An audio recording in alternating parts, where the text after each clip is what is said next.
ଏବେ ଚିକି ଆଉ ଯଶୋଦାଙ୍କର ଜୀବନ ଏବେ ମରଣ ମୁହଁରେ, କାହିଁକି ନା ଏବେ ଦୁହିଁଙ୍କ ଜୀବନ ଏବେ ଷଡ଼ଯନ୍ତ୍ରରେ ଫସି ଯାଇଛନ୍ତି। ଏପଟରେ ଚିକି ରାମକୁ ବଞ୍ଚାଇବାକୁ ଯାଇ ନିଜେ ଫସି ଯାଇଛି, ଆଉ ଏପଟରେ ଯଶୋଦା ଦେବୀ ସନୁଜକୁ ବଞ୍ଚାଇବା ପାଇଁ, ମାନେ ତାଙ୍କ ସ୍ୱାମୀକୁ ବଞ୍ଚାଇବା ପାଇଁ ସେ ମଧ୍ୟ ଫସି ଯାଇଛନ୍ତି।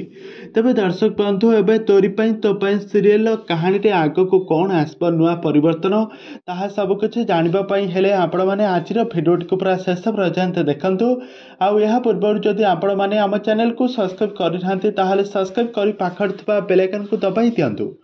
ଦର୍ଶକ ବନ୍ଧୁ, ଆଜି ଆପଣମାନେ ତୋରି ପାଇଁ ତୋ ପାଇଁ ସିରିଏଲ ଦେଖିବା ପାଇଁ ପାଇବେ, ଏକ ଜବରଦସ୍ତ ଏପିସୋଡ଼ ଦେଖିବା ପାଇଁ ପାଇବେ।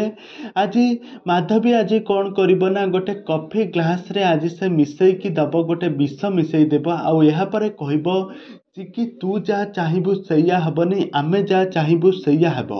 ତାପରେ ବହୁତ ବଡ଼ ଟ୍ୱିଷ୍ଟ ଘଟିଯିବ। ରାମ ଯେତେବେଳେ ସେଇ କଫି ପିଇବେ, ରାମ ଡାକିବେ ଚିକି, ରାମଙ୍କ ଦେହ ଅସୁସ୍ଥ ହୋଇଯିବ। ତାପରେ ଚିକି ଯାଉଥିବା ସମୟରେ ମାଧବୀ ତାଙ୍କୁ ଟାଣିକି ଧରିବ ଆଉ କହିବ ତୁ ସେଠାକୁ ଯାଇପାରିବୁ ନାହିଁ। ତାପରେ ଚିକି ତାଙ୍କୁ କହିବ, ଗୋଟେ ସ୍ୱାମୀର ଅସୁବିଧା ସମୟରେ ତା ସ୍ତ୍ରୀ ହିଁ ତା ପାଖରେ ଠିଆ ହୁଏ, ତମେ କାହିଁକି ମୋତେ ଅଟକଉଛ। ତାପରେ ତାଙ୍କୁ ପେଲି ଦେଇ ସେଠାକୁ ରାମକୁ ଯାଇ ବଞ୍ଚାଇବ ଚିକି।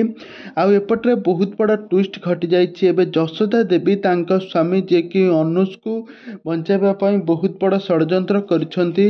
ଏପଟରେ ଗୋଟେ ନର୍ସ ଅନୁଜକୁ ହସ୍ପିଟାଲ ଆଡ଼ମିସନ୍ ହୋଇଛନ୍ତି, ତାଙ୍କ ସାଲାଇନ୍ରେ କିଛି ବିଷ ଇଞ୍ଜେକ୍ସନ୍ ଦେଇଦେଉଥିବ। ଏକଥା ଦେଖିଦେବେ ଯଶୋଦା, ଆଉ ଯଶୋଦା ଦେଖିକି କହିବେ ଇଏ ତମେ କ'ଣ କରୁଛ, ଏସବୁ କରିବା ପାଇଁ ତତେ କିଏ କହିଛି।